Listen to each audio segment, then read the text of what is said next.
walioteuliwa, tujiandae, Yesu anarudi tena. Watu walioteuliwa,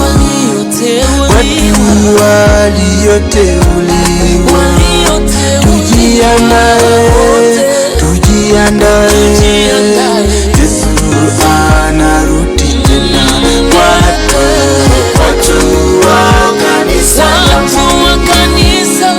Watu wa kanisa la Mungu, tujiandae, Yesu anarudi tena. Tujiandae, Yesu anarudi tena. Tujiandae,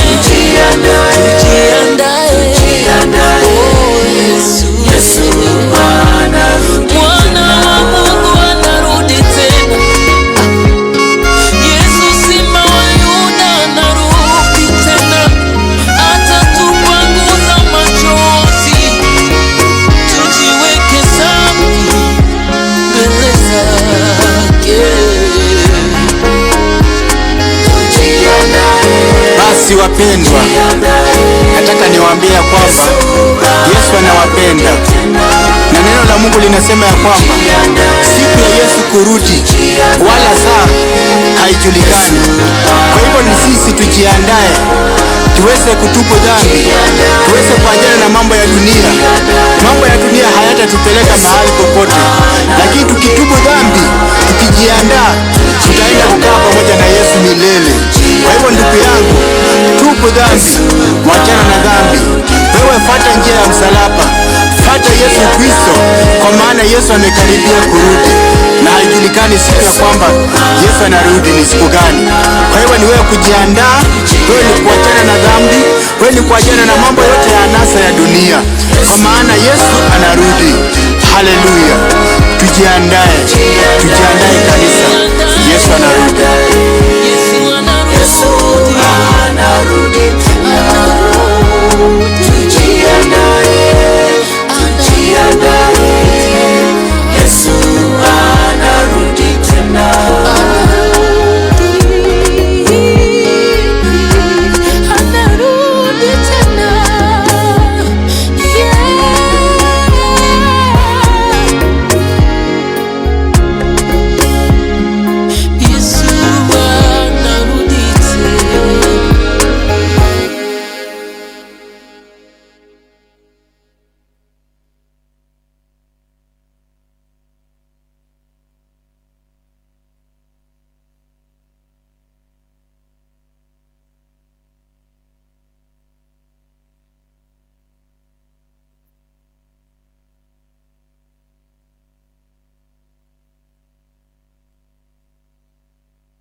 Umejuaje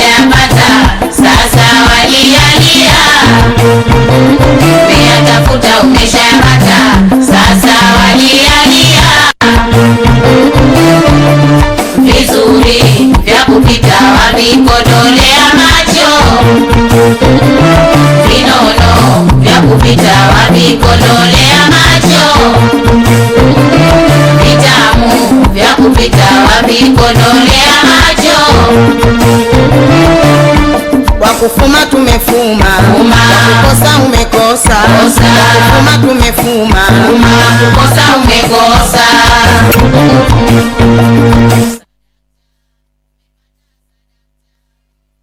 Sadakta nimefanikiwa, sadakta. Sadakta umepata, sadakta. Sadakta nimefanikiwa, sadakta.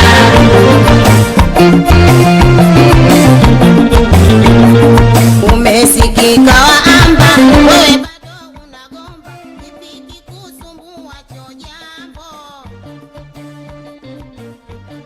Macho yako kama mamba, wala hujui kufumba, hakikupiti kitu kirembo.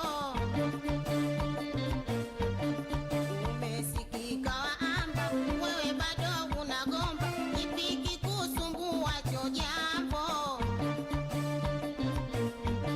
Macho yako kama mamba, wala hujui kufumba, hakikupiti kitu kirembo. Japo mie sijatamba, wala sio kujigamba, lakini sifichi langu pambo. Kasirika sasa bimba, urejua hutaziba, wewe jifunze ujue mambo.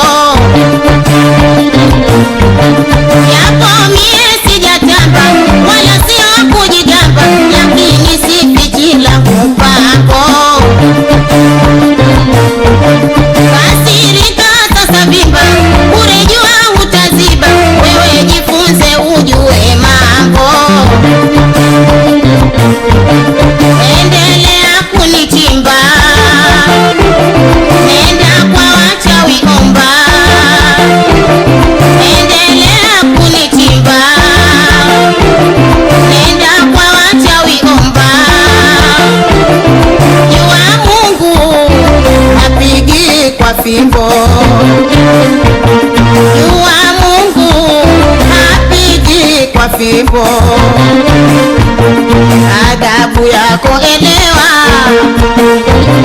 nimefanikiwa mie. Nimeongoza.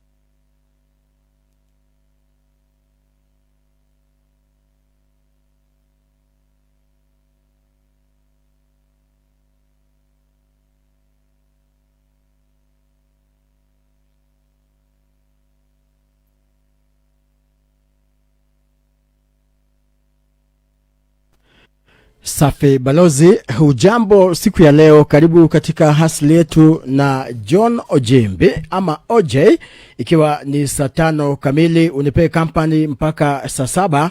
Alafu tuko katika studio na mwenzangu pia, wacha nimpe mic alafu ajitambulishe kwenu, anaitwa nani? Kwa majina naitwa Kwang Deng. Mimi ni mwanahabari katika radio yetu. Wewe ni mwanahabari katika radio yetu. Umekuwa radio yetu kwa muda gani? Miezi 2 sasa. Miezi 2 sasa. Deng, tunafanya kazi na yeye. Na pia sahi alikuwa anafanya research kidogo, ako na biasness towards issues za mental health. Tutaguzia hiyo kidogo.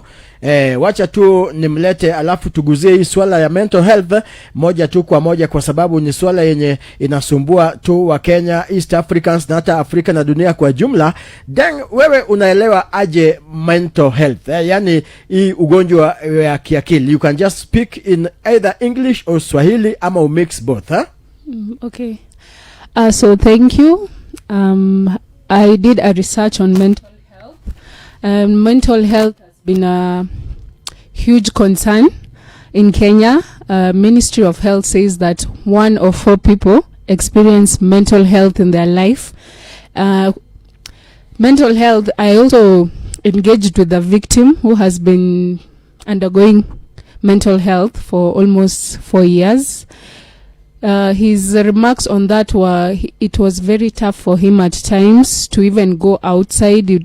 He will lock himself inside, and like the hardest part was like he could not communicate to anyone about it. So what he did, the first step that he took was to talk to someone, which helped him to like cope with mental health itself. Who told him or it just came to him that I need to talk to somebody, ama ye ni mtu at least ameenda shule kiasi?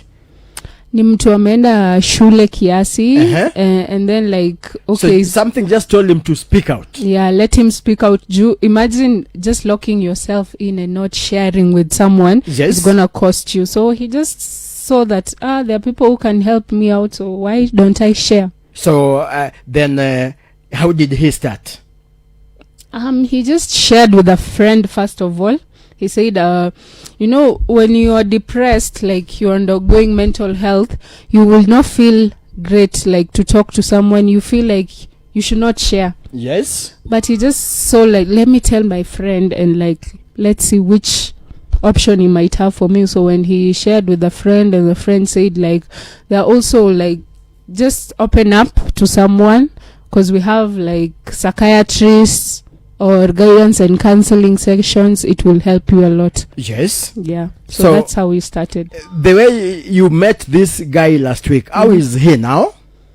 He is perfectly fine. You can't, when you look at him and when you hear him talking, you cannot say this was someone who was depressed. You didn't have any fear when you were talking with him, huh? Yeah, I didn't, because he was open. He was open. Yeah, he was open talking about it. There's this part I've not asked you. How did you know about this guy? Okay, if I can generally say me myself. So long as you don't quote the name.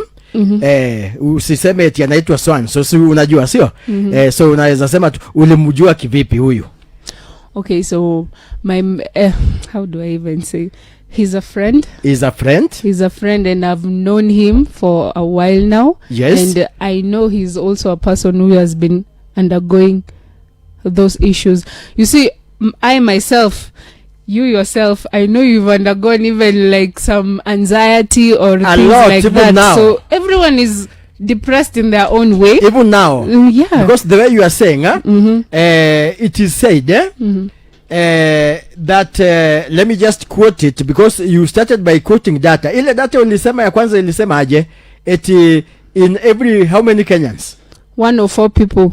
In every 4 people. 1 of 4 people in Kenya will experience mental health. Yes. In their lifetime.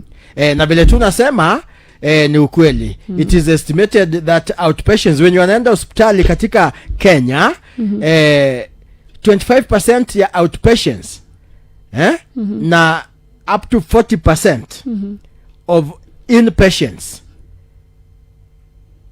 suffer from mental health conditions. So ni sasa you talked about hii nasema in every wenye wamelazwa ni kwa watu 10 wenye wamelazwa 4. So that's a big number. Yeah. Kwa wenye wanatibiwa na kwenda nyumbani ni kama 2 kwa watu 10 ama 3 tukiround off the 5. So unakuta kwamba data yuna ni ukweli. The data you have ni ukweli. So far umefika step gani na hii case ama na hii story yako? When I was doing the story, it was so hard like speaking about mental health while I also like had a victim, my own cousin. When I was doing that mental health program, she committed suicide that week before we resumed, because she was married. Yes. And then like one morning when I'm waking up, and then like I opened, like I was busy that day, so I didn't have time to like look at my phone or something. So in the evening when I took my phone, I just opened to social media, and you know social media, when you open it just shocks you with things. I just saw my cousin's post like her pictures. It was TikTok or Facebook? TikTok, WhatsApp. You people saw her who know photo? her. Yeah, people posted that she committed suicide, and then I was like, what? She lives in Nairobi. Yes. And then like I literally called my sister, be like, have you seen our cousin died and stuff? And she was like, no, I didn't. And I was like, just go to your account. We started calling people, and then like we confirmed that she died. She committed suicide in Nairobi. Yeah, in Nairobi. And then the news are like she was undergoing mental health. She didn't even open up to us if she was undergoing something or stuff. So it was a shock to me. So even me doing, when I was now finalizing the feature story on mental health, I did it while I'm sad. And then I was like, I'm here writing an issue on mental health, and my own cousin suffered the same. And she never opened up. So you see, it's just shocking. Like, why do you think or she opened up to the wrong people? Do you think she never opened up at all? At some point she gave you the indicators as a family, then you ignored? Okay, to the parents, yeah, she was married, she had issues in her marriage, and then like she went home back to her parents' house, and then you go and complain to your parents, say like, oh, this is not going on. And as parents, don't send your kid back to her marital place unless the issue is solved. Once she has crossed over to you, the parents said go back to your children. Really? Like, that's your husband's house, and you don't know, you've not asked her in details what's happening. The girl went back home and died. So she went back to her marriage and she committed suicide. Yeah, she committed mukaambiwa suicide. ni suicide gani? Ni kamba, dawa ya panya? Poison. Alijipoison herself, yeah. Na aja poison mtoto ama mzee? No. So but it is depression, huh? Yeah. See, as long as you don't open up, you know, people think mental health, somebody is like, look sad 24/7. Within this mental health, you hide it by smiling. Like, you act okay when somebody asks you, oh, dang, how are you? Then I smile, I'm fine. But deep down, there's something that I'm undergoing. Mental health doesn't show. You don't have to see somebody sad or she looks pale or she looks tired. They just act happy all the time. But that thing is killing them within. Pole pole. Yeah. Now, what are the basic symptoms? Yani hata kama it doesn't show. What are the basic vitu gani watu waangalie sana sana? Yenye naweza nionyesha ujimbi, then is like bila nimemwona, she's extra happy. This is a bit unusual with Deng. Might there be something good or bad with her? Bas, the basic things tunaweza angalia. Okay, generally, I don't think you can see at that point, but there are those signs that show, because let's say, for example, today I'm active, the following day I looks, but you won't be happy all the time. By there's that face that will hit you. You'll just become sad all over the ones, or you'll start doing things that you are not doing before. Yeah, very unusual with me. Yeah, very unusual. Like today you're happy, the next day you are outing, and then like you start isolating yourself. People be like, "Hey, why is this one?" You go all silent, right? So that's why they say it's good to check on your friends. It's good to check on your friends. Check on your friends. Those who check on you when you go quiet, those are your people. Yes. Yeah, those ones. That's how to identify genuine friends, huh? Na wacha tu tupeane takrimu hapa kidogo vile tu mali Deng ametufikisha hapo. Wacha tufanye takrimu kidogo hapo. Pia tunapata ya kwamba vile tulikuwa tunasema ni kwamba takrimu inaonyesha kwamba about 25% of outpatients katika Jamhuri ya Kenya. 25% is a big number. Yeah. That means like in every 100 people 25 people, isn't it? Na up to 40% ya wenye wanatibiwa na kuruhusiwa kwenda nyumbani katika Jamhuri ya Kenya inaweza kuwa wako na mental health. This topic of yours is very good. Kuna survey ilifanywa katika district moja katika hapa Jamhuri ya Kenya, inaonyesha kwamba 26% ya wenye wanaishi katika hiyo district, hiyo ni kama Nakuru for example, wako na depressive symptoms. Depressive symptoms. You are off camera, unaweza fanya research kidogo. Then unakuta ya kwamba in one primary care sample of 300 adult outpatients, 56 had one or more psychiatric disorders. Then sasa ikifika mambo ya psychiatric case, hiyo ni case imefika kiasi gani? That is a case like beyond your friends cannot help you, your parents cannot help you. If you have to see a psychiatrist, I also have a cousin who is admitted because of like his mental state is not okay. Akona hizo dalili. Yeah. You know, when those dalili, okay, we also spoke to a psychiatrist based in Nairobi. Yeah. I went to Nairobi that day. We traveled, so I couldn't finish here in Nakuru, but I would have found a psychiatrist here in Nakuru. Yes. But since I was in Nairobi, I found one in Nairobi. And then we talked also about the causes of mental health, causes like trauma, isolation, things like that. On the causes of trauma, like people are having trauma of their lives. Like trauma starts within either you're small or you're grown. Irrespective of age. Yeah, irrespective of age. A child also can have trauma. Like there's that story of, there's that news that trended of the kid in Kenya, the one that the father was killed in front of him. I don't know if you know that. Yes. And then Mike Sonko took him in. That kid is gonna be traumatized because he saw his father being stabbed. Yes. That is trauma. You seeing something like that? Actually, was the mother. Was it the mother? I think something it was of that. The father. The father was stabbed. Yeah. So doing that in front of a small kid. Oh, it was this issues Al-Shabaab. Was it Al-Shabaab? It was something in Nairobi there. Terrorism. Now when he was being stabbed, that kid is going to have trauma. Even when Mike Sonko was talking to him, he was narrating it how his father was being stabbed using a knife. Yes. So you see, that is how trauma starts. He will live to remember it. So he will live with it. Yeah, so that is also a cause of mental health. Do you feel the government of Kenya is giving mental health enough attention in terms of treatment, in terms of care, in terms of welfare, in terms of even budget allocation? I don't think so. Yes. Because when you go outside here, people are mentally unstable.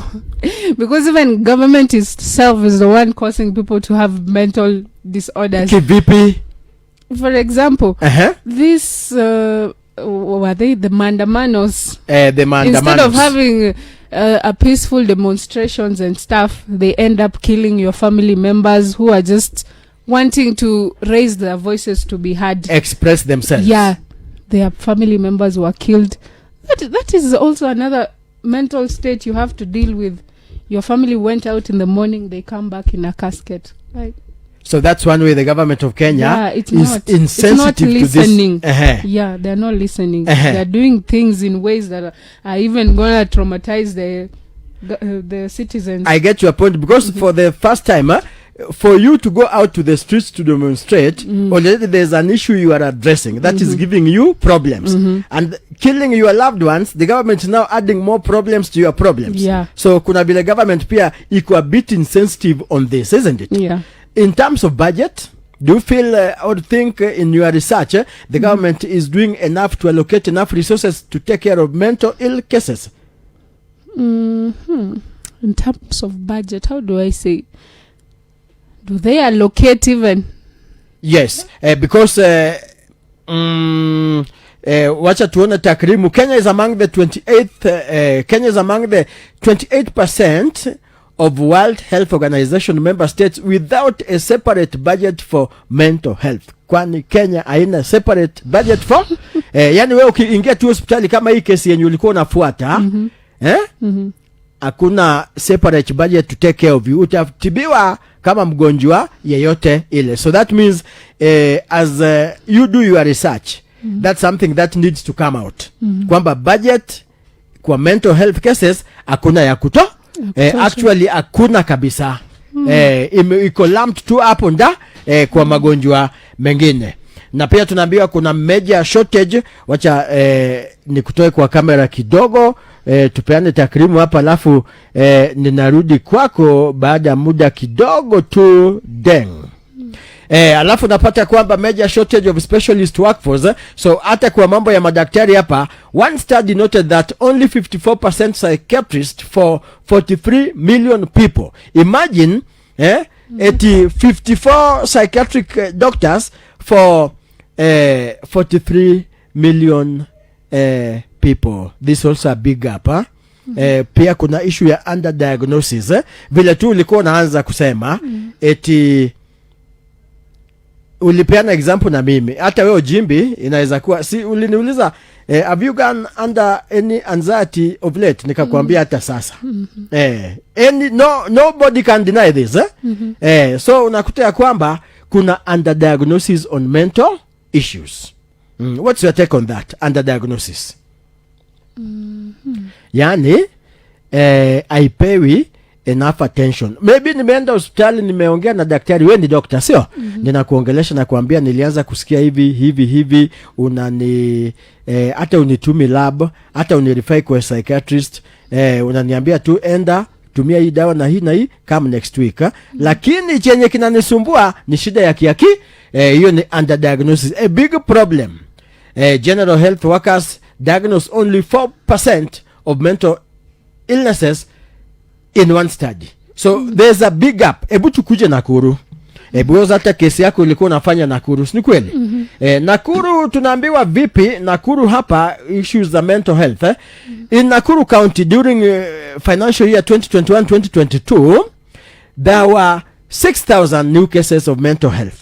6,000 cases. Na hiyo umejua ni reported kwa hospitali, yenye haijakuwa reported labda ndio mingi, si kweli? Hiyo ni kwa key facilities, PGH na hizo hospitali kubwa. That means zingine haikuwa recorded. Then a focus study of construction workers in Nakuru East Sub-County, hapa tu sijui wewe unaishi East ama West, found 41% awareness of mental health conditions. So shida iko hapa Nakuru, a big one, a big problem. Nakuru County has expanded mental health services. Hiyo research yako itatuonyesha eti ime-expand hizo mental health facilities ama services. They have admitting units at the Nakuru PGH, Gilgil. By the Gilgil iko na hospitali inaitwa Mathare. You are aware? Kuna hospitali Gilgil ya mental health cases peke yake. So I think you will have to maybe kama resources will allow, unaweza fanya research yako PGH na extend pia Gilgil kidogo, it will give you good data. Vile tunaambiwa katika hii document hapa, alafu the county is establishing a center of excellence for mental health. Easy research yako itatuonyesha.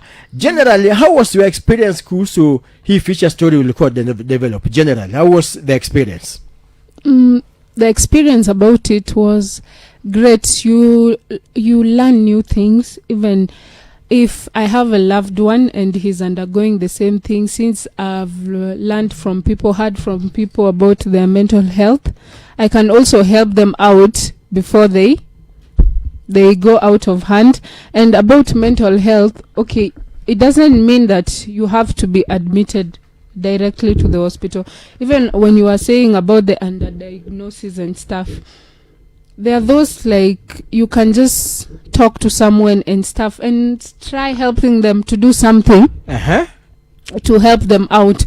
In cases of where you need to be admitted, are those extreme ones. Yes. Those extreme that you have suicidal thoughts. Yes. You harm yourself. Yes. Like the people harm themselves actually. Others in order to cope. Yeah. Others wear rubber bands. There are those who wear rubber bands and they start pinching themselves. Yeah. There are those who cut themselves. Those are coping mechanisms. Yeah. Those are, they think that is right, which is wrong. So when they start doing that, they're losing their minds actually, because why don't you feel the pain when you're hurting yourself? You see, their mindset has shown them that I need to hurt myself for me to feel okay. Those are the cases they need to see a doctor. Yes. But this one's and anxiety for medication, things like anxiety and panic attacks, those one need medication, because I myself, when I was in high school, I had a panic attack. You feel like something is pressing your chest, you cannot breathe. That one needs medication. I had medicines for that. I have to take them for me to calm down. Continuously. So you continue the classes na pia uko na prescription ya medication. No, it's not continue. You only take it when like you have those when it comes the anxiety and the panic. Continuous. Yeah, you don't have to take them continuously, because it will even affect you taking them continuously. There's this aspect, ya the loved ones around you, how do they contribute to my mental health status? When they don't listen. Considering, yeah, When they don't listen. when they don't listen. Me, honestly, I stay with my sister. Uh-huh. My sister, if she doesn't listen to me when I have an issue, she's going to leave my mental health to a point I have anger issues. I even tell her, you're not my mom. Uh-huh. Because You are not my mom. if my mom was here, she would have listened. But why are you not listening? To me. Yeah. Yes. So you have to give a listening ear. And if you have to correct someone, correct them well. I can't come with my issue and tell you this, and then you're telling me, how should I help you? Like, try to listen, give a listening Or ear. you've taken an issue, for example, to a loved one, or a person you're living with, then anakwambia, how do I help you? How do I help you now? Just try to listen. Even That's that a solution. talking, yeah, even that talking and listening can help. Just give a small talk. Be like, it's like this and this and this. At least that person will feel I've been listened to, and now I'm feeling okay. But when you brush somebody off, obviously you will feel mentally unstable. Uh-huh. Yeah. Alafu kuna aspects maybe loved ones unaweza kuta na ona huyu wazimu, kichwa yako ni mzuri, yani the aspect, what do you say about stigma? Stigma, that one kills people. Uh-huh. That one kills people because you can't be you can't be judging a person because they are acting all weird and stuff without knowing the full condition of some. Actually, this world is cooked. How do I say? It's cooked. People here are outside. People are doing social experiments to see if people care. But people nowadays don't care. The experiment after experiment. Yeah, people will be doing so. Today I'm going to do an experiment in town. I'm going to take this. I put water in it acts like as if it's kerosene. I burn myself in town. Just see people recording. What if it's real and somebody burns himself there and dies? It explodes. You see how people don't care. Yes. People don't care. Even if you, let's say, to our family members, you have an issue and then you cry. One thing my sister always tells me, like, okay, I have an issue, I come crying to her, and then she was you to her. Yeah, I'm crying. You express yourself. Yeah, I'm crying because tears just come. It's something that has hurt me. I'm there crying, and then she was like, "Why are you crying?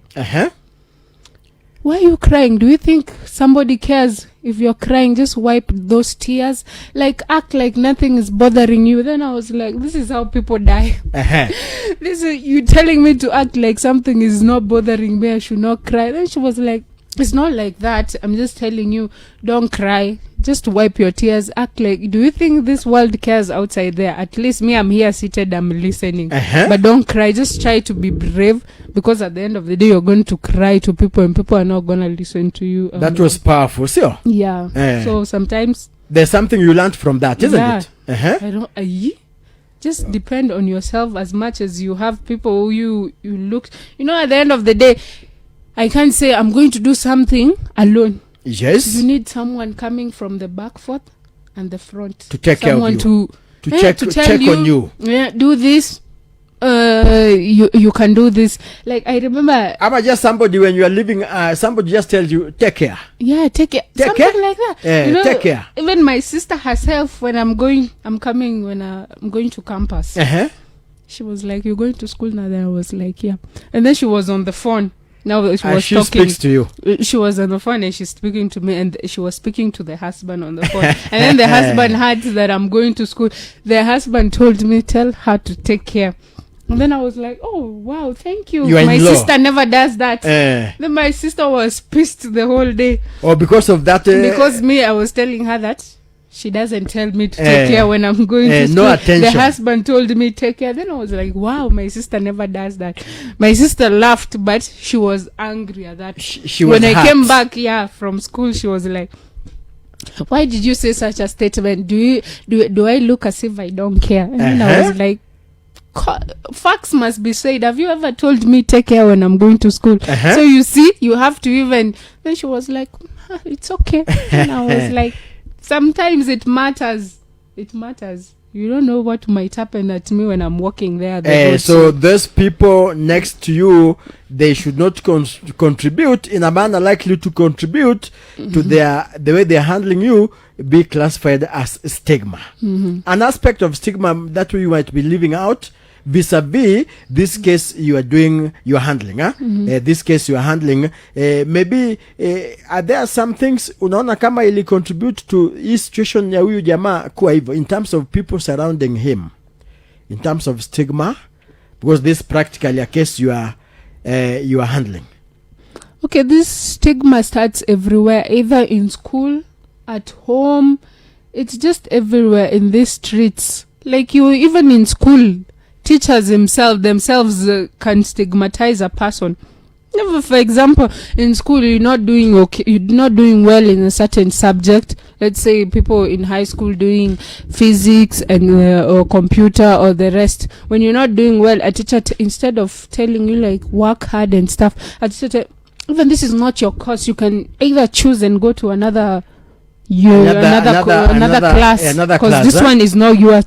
Like that person feels literally like you are moved, like that teacher doesn't want to teach you because you're not good at something. Yes. Like let's learn to appreciate, just like give it a try.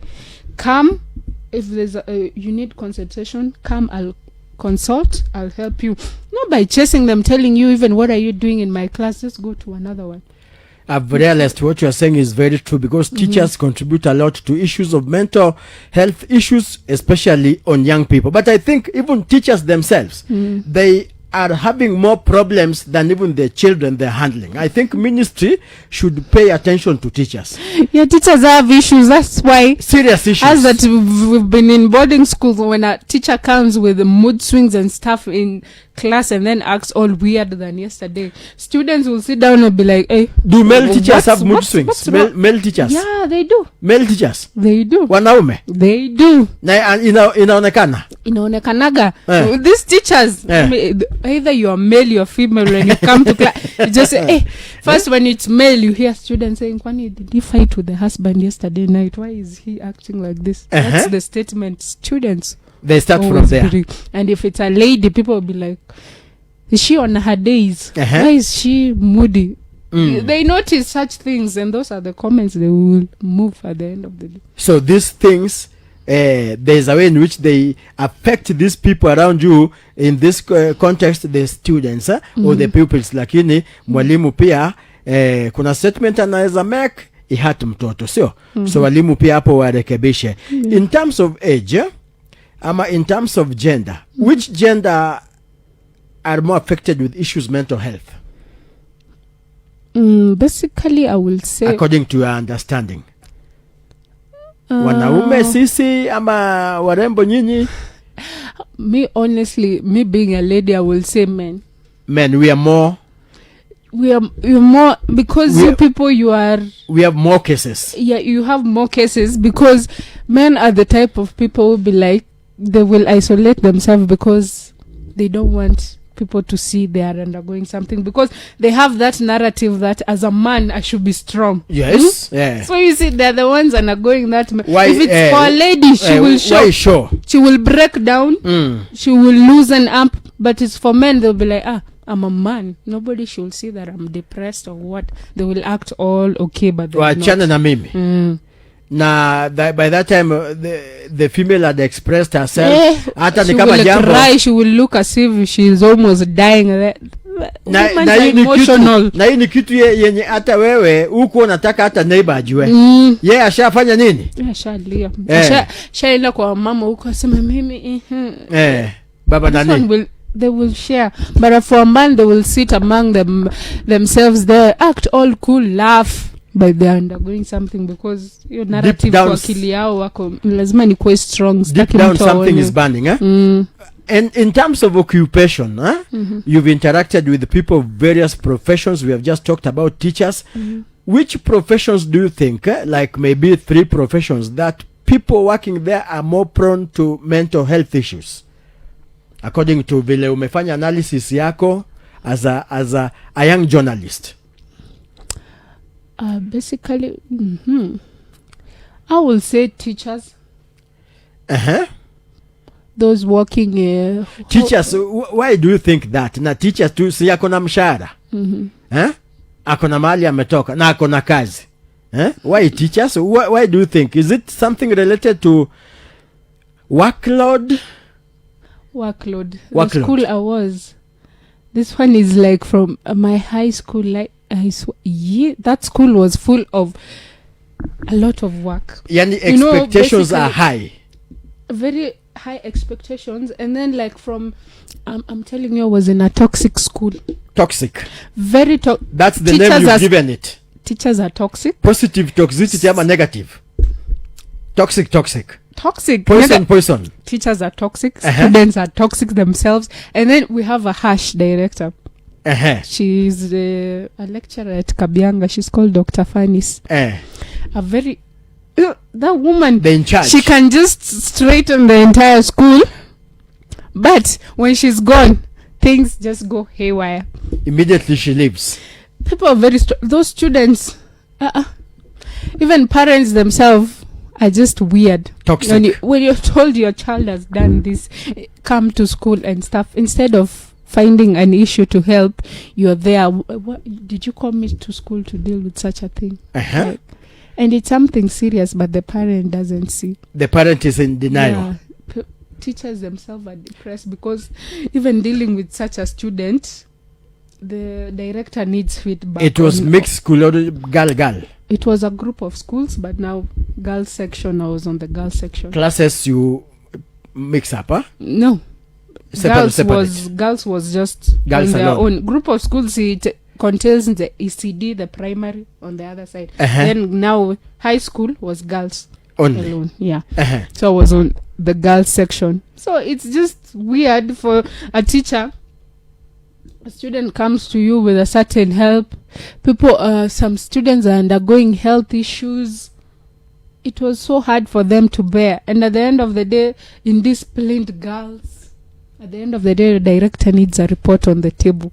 That woman doesn't joke. Yes. If you don't have, she will fire you. She will fire you.